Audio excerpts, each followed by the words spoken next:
short, right? Because they moved the driver way up forward, right?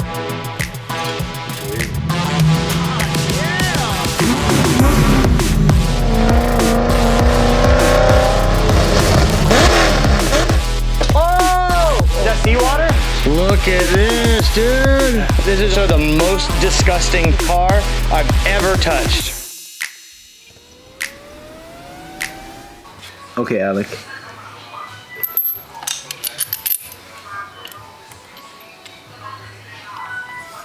I'm putting the progressive linkage back on this because I put the one-to-one so that all throttle bodies open exactly the same time.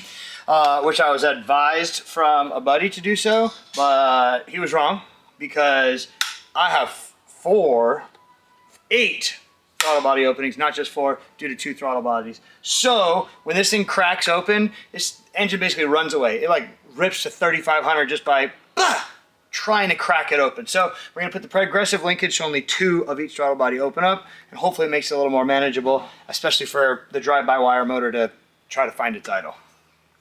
So the progressive means that 2 open, and then once you open it all the way, like you put your foot to the floor all the way, then all 4 open on each one? Yeah, and it's not even floored, it's just this thing will pull it to a certain amount and then open the other throttle body. So these 2 butterflies will start opening, it'll move until it hits here, then these will start opening. So I'm pretty much working on putting all of the accessories on, the sensors, final torquing, everything on the drive system, and yeah, making sure that once the car gets back from Borla and having the headers made, we can just drop this thing right back in. Hi everybody, we are at Borla Performance in Oxnard, California, picking up the C8. We bombed down here after working on the engine late night last night, and now we are putting trailer wheels on. Look at these silly things, because it has to go backwards and it won't fit in the small trailer. And we'll be bombing back, and then we'll be putting the engine and wiring and everything else in first thing in the morning. With just a couple of days to go for SEMA, it's gonna be a freaking crunch. I hate saying that, SEMA crunch. I hate being that guy. I hate being in this position. However, it'll be worth it. Look at this freaking thing. Look at the exhaust on this. So crazy. Look at this freaking thing. Damn. 8 into 1. And it, honestly, it looks pretty serviceable. Like doing the freaking valves, that looks good. Spark plug wires, that looks good. You guys did an amazing job. Amazing, amazing job. Thank you so much. Look at that. The clearance. But this is what you get when you do stuff in CAD. You get it right the first time. There was a little adjusting, right? A little bit. A little adjusting, but these guys knocked it out. And I think it's only been like 5 or 6 days, realistically, that you've had to work on the car. So it's incredibly impressive. Incredibly. Thank you guys so much. Good team here. What the team? I know, and the team. I'm here late. Everyone has already finished this project and gone home because I'm the one who's late to showing up to pick it up. But yeah, let's put this thing in the trailer, bomb back, and put a freaking engine in. That's pretty much all there is to it. You'll see it soon. Oh yeah. Take it off. Yeah. Well, we're in the freaking middle of it. I just made this line with some Thermaltech heat protectant because I had to change it because the headers are done now, which means that little things like this need to get changed. But what it really means is that this engine, which is dynoed and ready to go, needs to go on this subframe and go into the car. Alec and I did a bomb to Southern California, left at noon yesterday, got back at 1 o'clock in the morning, went down, picked up the car from Borla, put it in the trailer, came here, started working basically this morning. So I called in the reinforcements, called in my dad, Mr. Bruce over there, to come and throw some freaking wrenches because he's the man. My dad was here with us on the dyno getting this thing ready, so he's familiar with the engine, familiar with the setup, and just an all-around badass. So the plan is to do this engine, clutch, setup, get it on the subframe, get it in the car, get the exhaust bolted on, and then start shifting focus to interior and other things. But you know, there's gonna be a couple of things that we forgot, overlooked, and need to get done. So it's the mad dash, and hopefully this car goes in the trailer by tomorrow night. I got 5 now. Yep. Oh, you know what? Can we let her down and center it? Yeah. Okay. Ready? Yep.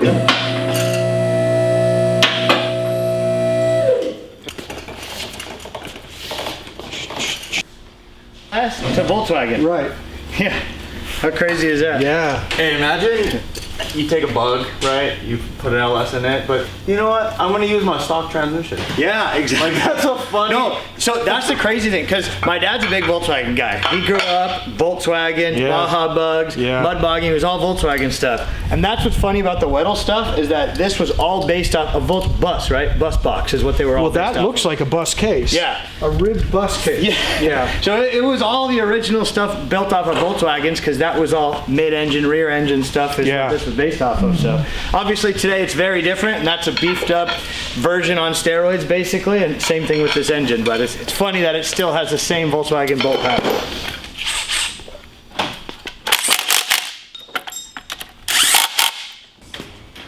Yeah, it's common. It's a Home Depot tool for sure.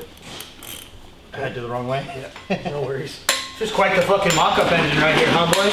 Yeah. This one? Well, that's just gonna be a spare now, right? By the way, is And then it has to go over the bolts, right? Yeah, then I put the rubber band on it. Before you put it.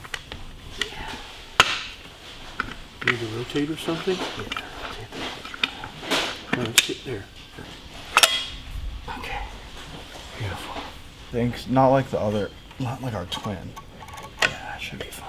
Okay, you're missing it a little bit. Which one? You're just not on the bolt holes is what I'm saying. Oh, There, gotcha. right there, right there. Cover for this thing yet? Sorry. All right. Ready? 1, 2, 3. Easy, I'm gonna need to get my hand out. So we got this. You on yours? Yep. Okay. Alec, you do the wiggle.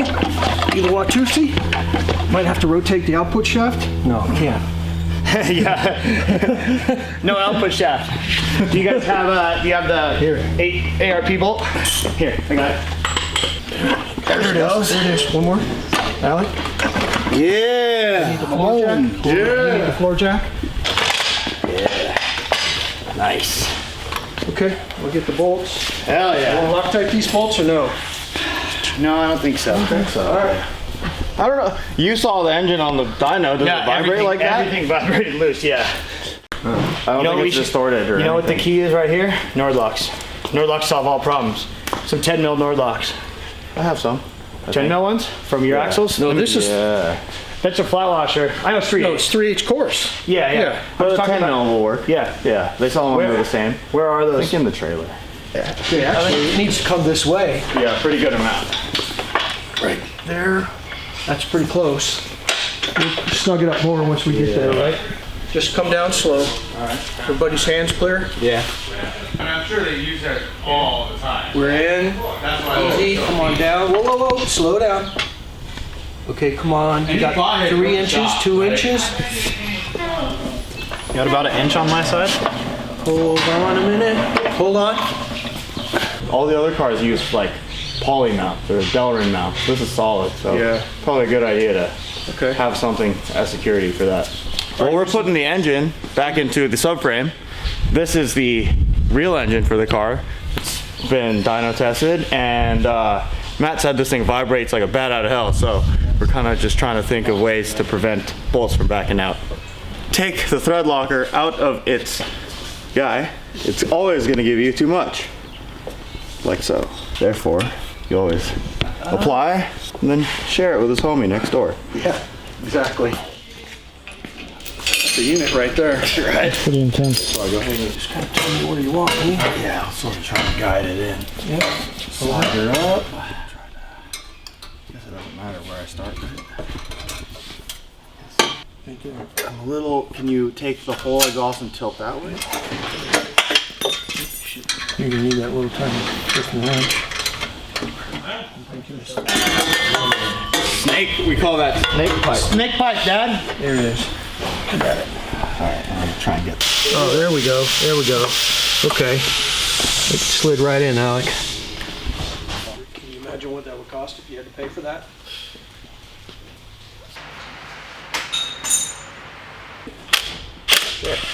Oh, might be in gear. Probably in gear. How do we take it out of gear? Forward. Wait. This is reverse. That's reverse. Yeah. Push back or pull back. Right. I suppose. Nope. Other direction, yeah. Nope. No? Yeah. Back again if you can. Wait. We need a pry bar. Two bolts and a pry bar.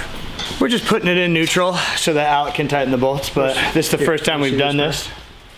Yeah, I'm just hopefully thinking that, I mean, that can't be it, because the ring and pinion's Forward, so. Back.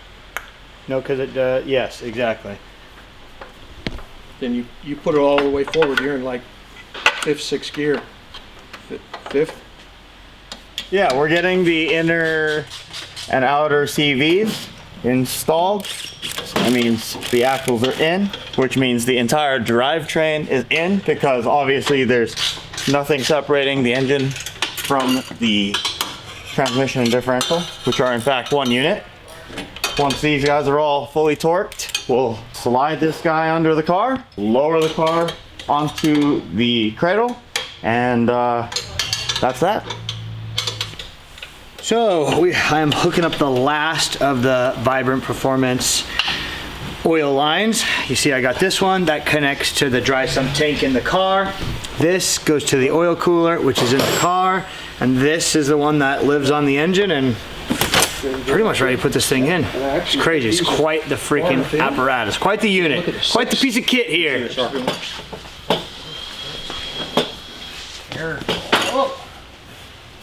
I did nothing, dude. Okay. All right. It's going down. Can you push the front end forward that way a little bit? Like the whole. This is a big deal right here. Real gearbox, real engine, meeting the real chassis. First time, right here. We're making history, folks. Pretty good. Yep, this is good on this side. Have a look and try. Pretty good. Okay, stop. You're real close to the header on this. Yeah, we're good.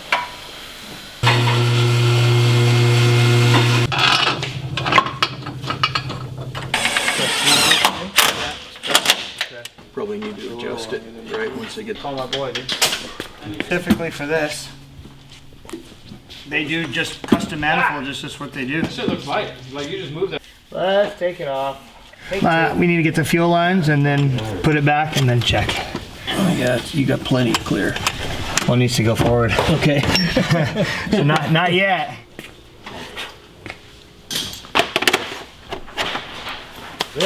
So I just haven't fit it with the tall deck.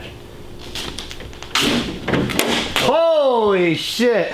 It fit? Just the clip is like right there, Matt. It touches. You could just move the clipper if you wanted, or Yeah, it touches. I don't even know if it's actually touching or not. Dude, yeah, what the fuck? We might have like a 16th up there. It'd be sick. no spec connector. Sure, right? Because they moved the driver way up forward, right? Holy moly. Still going. It's been a long day, but engine is in, intake is on, all the lines are hooked up, shift cable's hooked up, axle's hooked up, drivetrain hooked up. Nitrous stuff hooked up. Check it out. This is the first time that I've actually seen it hooked up. The lines, the solenoids, I'm super happy with how those laid out. Real happy. Alec is doing the windshield with the banner. Ian just designed us a sick banner for that, so that will go on. I have a cool sticker for CAD Chris, a little peeker sticker that I made specifically for you, Chris. Check these things out. Look at this is you, Chris. This is you. This is our thank you. And look, I made you more. But yeah, this is gonna go on the window. That's CAD Chris. And another Liberty Walk for the front bumper, the NOS, and then we can start putting the body panels on, I guess. Oh, one thing is all of these. This is the 8 EG or 802 sensors. This I just need to kind of have a think about exactly how I want to run it. they kind of come up in here, and I'm not sure if I want to go on this side of the oil tank or that side. So I need to figure that out. This is the first time that I've seen them all laid out, and gonna just kind of noodle on it for a second. But yeah, we're on track to get this thing assembled and looking good. Unfortunately, the wiring is not looking like it's going to be done, so it's not going to be driving into SEMA, but it'll at least be complete 100% other than the wiring. That'll be the only thing that's needed. But we're looking good. Real good. Oh, no doubt. Real good. Oh, check this out. Adrian made this. The Rugged Radios command station right there, and it lines up underneath the dash. You'll see when we put the dash in, it looks so sick. It's angled. It follows the same angle as the C6 dash. It's the intercom and the radio, because this thing's not going to have like a walkie-talkie. It's an actual built-in radio, so it's way more powerful with an antenna. It's spot on. Yeah, I think we're there, pretty much. We spent so long. Crazy. Yeah.